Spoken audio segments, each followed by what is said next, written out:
Maen nhw'n gyfarwydd i chi gyd ffôn symudol ac yn ôl gwaith ymchwil gan Brifysgol Caerdydd erbyn blwyddyn 6, mae rhyw 4 o bob 5 o chi a ffôn eich hunain.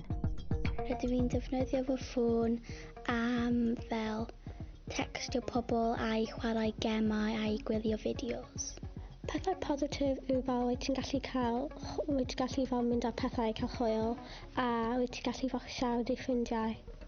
Rhai weithiau ti ddim yn gwybod os mae'r wefan yn saff. Dwi dal eisiau ffôn ond rydw i yn gwybod i peidio mynd ar fel rhai gwefannau.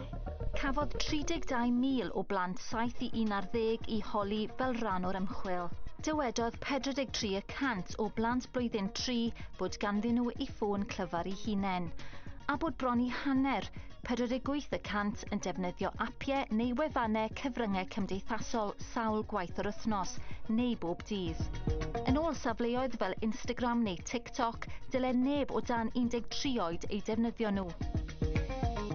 Oherwydd hynny, mae arbenigwyr iechyd yng Nghymru yn dweud bod angen cael rheolau gwell dros be mae plant yn gallu gweld a defnyddio ar apiau a gwefannau, a'r cyngor i ni gyd yw i fod yn ofalus wrth ddefnyddio'r we.